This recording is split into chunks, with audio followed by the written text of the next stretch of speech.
جس حکومت میں اگر وہ غیر مسلم حکومت ہے، مسلمان ہیں اور اس حکومت میں مسلمانوں کا ان سے عہد و پیمان ہے کہ ہم تمہارے ضمن میں رہیں گے اور بغاوت نہیں کریں گے، ایسا کوئی کام نہیں کریں گے جو تمہارے خلاف ہے، اگر انہوں نے ایسا عہد کیا ہے تو ان کے لیے جائز نہیں کہ اس حکومت کے خلاف خروج کریں یا ایسا کوئی کام کریں جس سے ان کی خیانت ہو۔ کیوں؟ اس لیے کہ مسلمان اپنے وعدوں کے نبھانے والے ہوتے ہیں۔ جب کسی ملک میں مسلمان رہتا ہے یا جاتا ہے، اگر وہ کاغذات پر دستخط کرتا ہے اور اس میں اس نے یہ وعدہ کیا ہے کہ میں ایسا کوئی کام نہیں کروں گا جو بغاوت والا ہو، خیانت والا ہو، دھوکے والا ہو، اگر اس نے کسی ملک سے ایسا عہد کیا ہے، اس ملک میں داخل ہوتے وقت میں یا اس ملک میں رہ کر، اب وہ اس ملک سے غدر نہیں کر سکتا ہے، وہ دھوکہ نہیں کر سکتا ہے۔ اس تعلق سے قرآن کریم میں اللہ تعالیٰ فرماتا ہے ایمان والوں کی تعریف کرتے ہوئے وَالَّذِينَ هُمْ لِأَمَانَاتِهِمْ وَعَهْدِهِمْ رَاعُونَ، اہل ایمان کون ہیں؟ سورۃ المؤمنون میں فلاح پانے والے کون لوگ ہیں؟ قد افلح المؤمنون، فلاح پا گئے ایمان والے، کامیاب ہو گئے ایمان والے۔ ان کی اوصاف ایک ایک کر کے اللہ نے بیان کیا، ان میں ایک بات یہ بھی بیان کی، کہا والذین هم لاماناتهم وعہدہم راعون، یہ وہ لوگ ہیں جو اپنی امانتوں اور اپنے عہد، جو معاہدے انہوں نے کیے ہیں، ٹریٹی، پیکٹ، جو بھی انہوں نے کیا ہے، جو وعدے انہوں نے کیے ہیں، ان کی رعایت کرتے ہیں، ان کی نگرانی کرتے ہیں، ان کو بھولتے نہیں، ان کو توڑتے نہیں۔ معلوم ہے کہ اگر معاہدہ کسی مسلمان نے کسی غیر مسلم حکومت سے یا فرد سے بھی کیا ہے، اس پر لازم ہے کہ اس کو نبھائے، وعدہ توڑ نہیں سکتا ہے، وہ عہد توڑ نہیں سکتا ہے۔ اس تعلق سے آپ دیکھیں گے کہ حدیبیہ کا جو عہد مسلمانوں کا ہوا تھا مشرکین سے، اس کے بعد کا جو دور ہے اس میں مغیرہ ابن شعبہ رضی اللہ تعالیٰ کہتے ہیں، یہ صحابی ہیں مغیرہ ابن شعبہ، ان کے بارے میں روایت ہے اور وہ خود اپنا واقعہ بیان کرتے ہیں کہ انہو صاحب قوما من المشرکین، نبی صلی اللہ علیہ وسلم نے مشرکین سے حدیبیہ میں عہد کیا، ہم تم سے 10 سال تک جنگ نہیں کریں گے، حالانکہ وہ ایک اعتبار سے یک طرفہ معاہدہ تھا، صحابہ کو صاف دکھائی دے رہا تھا کہ ہم لوگ دب کر صلح کر رہے ہیں، تو ان سے صلح ہوئی کہ ہم جنگ نہیں کریں گے۔ اس دوران میں مغیرہ بن شعبہ کہتے ہیں کہ انہو صاحب قوما من المشرکین، کہ انہوں نے وہ مشرکین میں سے کچھ لوگوں کے ساتھ تھے سفر میں یا کسی علاقے میں، فوجد منہم غفلۃ، انہوں نے دیکھا کہ وہ جو مشرکین ہیں وہ غافل ہیں، سوئے ہوئے ہیں یا کسی ایسے حال میں ہیں کہ وہ جنگ کے موڈ میں نہیں ہیں، غفلت نے ان کو پایا، فقتلہم واخذ اموالہم، انہوں نے مار ڈالا، ان کو قتل کر دیا اور ان کا مال لے لیا۔ فجاء، اب یہ مسلمان نہیں ہوئے تھے، یعنی اللہ کے نبی صلی اللہ علیہ وسلم کے پاس آ کے بیعت نہیں کی تھی ابھی، فجاء بہا الی النبی صلی اللہ علیہ وسلم، وہ اللہ کے نبی صلی اللہ علیہ وسلم کی خدمت میں حاضر ہوئے، مدینہ آئے ہیں، فابى رسول اللہ صلی اللہ علیہ وسلم ان يقبلها، کہا اللہ کے رسول دیکھیے مال غنیمت آیا، قتل کیا اور مال ان کا لے لیا، مال لا کے کس کو دیا؟ خود نہیں دیا، لا کے کس کے سامنے رکھ دیا؟ اللہ کے نبی صلی اللہ علیہ وسلم کے سامنے۔ بھائی مشرکین ہی کا تو قتل کیے ہیں، اسلام کے دشمن ہی تو ہیں، نان مسلم گورنمنٹ سے آئے نا وہاں سے، تو وہاں ان کو دیکھا مشرکین غفلت میں، مار ڈالا، قتل کر دیا، ان کا مال چھین لیا، آئے سیدھا مدینہ اور اللہ کے نبی صلی اللہ علیہ وسلم کے پاس وہ مال رکھا، فجاء بها الى النبی صلی اللہ علیہ وسلم فابى رسول اللہ صلی اللہ علیہ وسلم ان يقبلها، آپ نے کہا میں مال نہیں لے سکتا، مال غنیمت نہیں لے سکتا، مال غنیمت ہے نہیں، یہ آپ نے اس مال کو قبول نہیں کیا۔ یہ امام احمد نے اس کو روایت کیا، 18153 نمبر پہ روایت اور سند صحیح ہے اس کی۔ سنن ابی داؤد میں بھی روایت ہے، اللہ کے رسول صلی اللہ علیہ وسلم کے بارے میں آپ نے فرمایا اما الاسلام فقد قبلنا، جہاں تک کہ تمہارا اسلام ہے ہم نے اس کو قبول کیا، تو مسلمان ہوتے ہو، اس کو ہم، تم نے مسلمان ہوئے، اسلام لائے، اس کو ہم قبول کرتے ہیں۔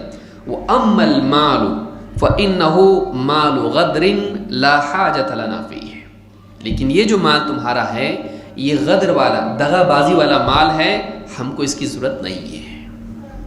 یعنی تم نے ان کا جو مال لیا، دھوکہ دیا تم نے ان کو۔ تمہارا اسلام ٹھیک ہے، تم مسلمان ہوتے ہو، ہم قبول کرتے ہیں، لیکن ہم یہ جو مال ہے، یہ مال کون سا مال ہے؟ مال غنیمت نہیں ہے، یہ جو مال ہے یہ مال غدر ہے، اس کو ہم قبول نہیں کر سکتے ہیں۔ تو اس حدیث سے بات معلوم ہوئی کہ ایسا مال جائز نہیں ہے، کسی غیر مسلم کا مال چھین لے مسلمان، جائز نہیں ہے۔ کوئی آدمی کہے نا غیر مسلم ہی تو ہے، مسلمان تھوڑی ہے، ساری دنیا کے جتنے غیر مسلم سب کا مال غنیمت ہے، نہیں۔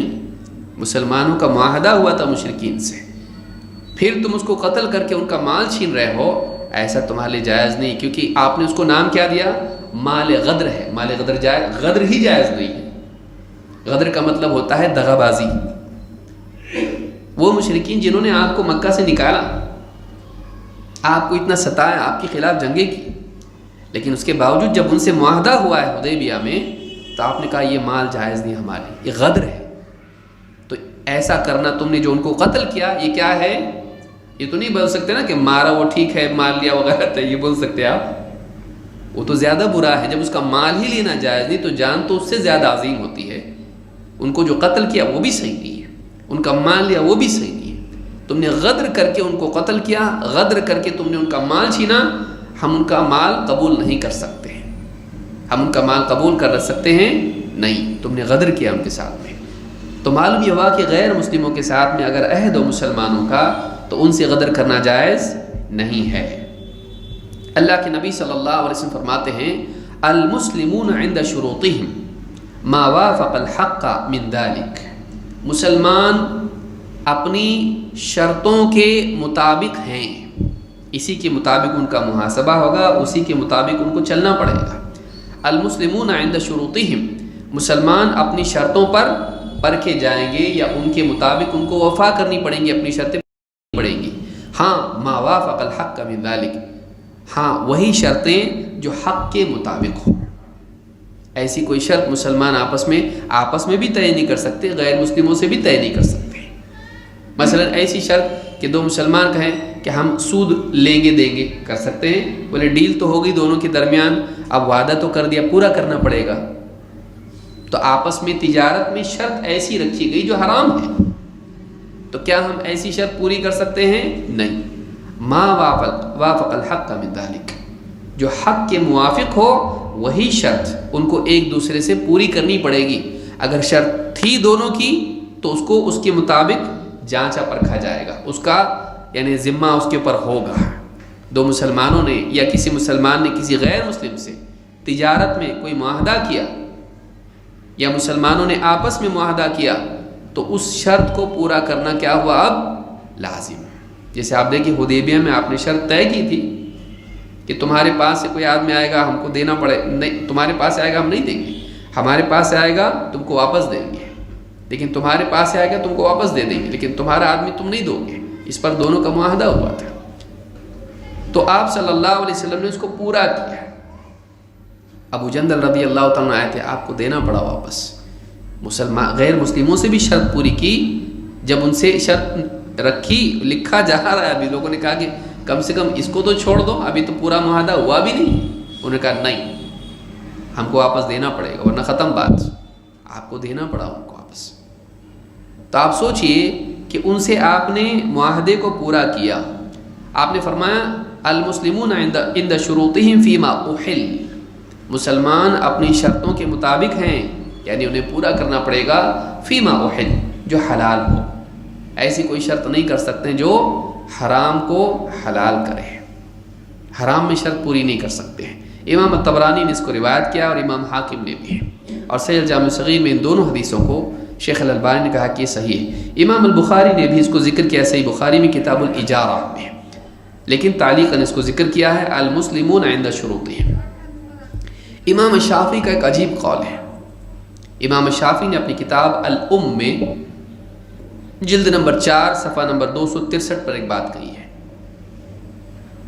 آپ فرماتے ہیں، امام شافعی فرماتے ہیں اذا دخل قوم من المسلمین بلاد الحرب بامان، اگر مسلمان کسی ایسے ملک میں جو مسلمانوں کا دشمن ملک ہے اور اس سے مسلمانوں کا کوئی عہد بھی نہیں ہے، مسلمانوں کا کوئی عہد ٹریٹی بھی نہیں ہے، وہ دارالحرب ہے، وہ مسلمانوں کے خلاف برسر پیکار ملک ہے، جنگ کرنے والا ملک ہے، ایٹ وار ملک ہے، اس میں مسلمان داخل ہوئے اور انہوں نے امان ان کو دی، آ سکتے ہیں۔